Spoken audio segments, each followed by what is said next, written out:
கிறிஸ்து வந்து நமக்குள்ளே வாசமா இருக்கும்படி ஜெபம் பண்ணணுமா? அந்த அர்த்தம் என்ன? வாசமா இருக்கணும்னு ஜெபம் பண்ணணும்னா அவருடைய எண்ணங்கள், அவருடைய சிந்தனை, அவருடைய நோக்கங்கள், அவருடைய லட்சியங்கள் என்னுடையதாக வேண்டும். அவருடைய பரிசுத்தம், அவருடைய அறிவு, அவருடைய ஞானம், அவருடைய ஆற்றல் என்னுடையதாக வேண்டும்.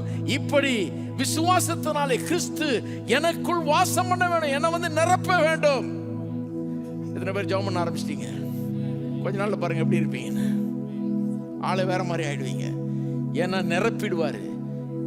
நீங்க நினைச்சிட்டு இருப்பீங்க, ஐயோ எவ்வளவு நிரம்ப முடியும், நம்ம இருதயமே இவ்வளவுதானே இருக்குது. இல்ல இல்ல, கெப்பாசிட்டி ரொம்ப அதிகம். அன்லிமிட்டெட் கெப்பாசிட்டி கொடுத்திருக்கிறார் புது சிருஷ்டிப்புல. இருதயத்தை அப்படி ஆக்கிடுறாரு. அன்லிமிட்டெட் கெப்பாசிட்டியை இருதயத்துல கொடுத்துடுறாரு. அநேக காரியங்களை அறிந்து கொள்ளுகிறதுக்கு, எல்லாத்தையும் அலசி ஆராயறதுக்கு, ஞானம் உள்ளவர்களா விளங்குகிறதுக்கு, வெற்றி உள்ளவர்களா வாழுகிறதுக்கு அப்படிப்பட்ட இருதயத்தை புது பிறப்பு நமக்கு கொடுக்கிறது.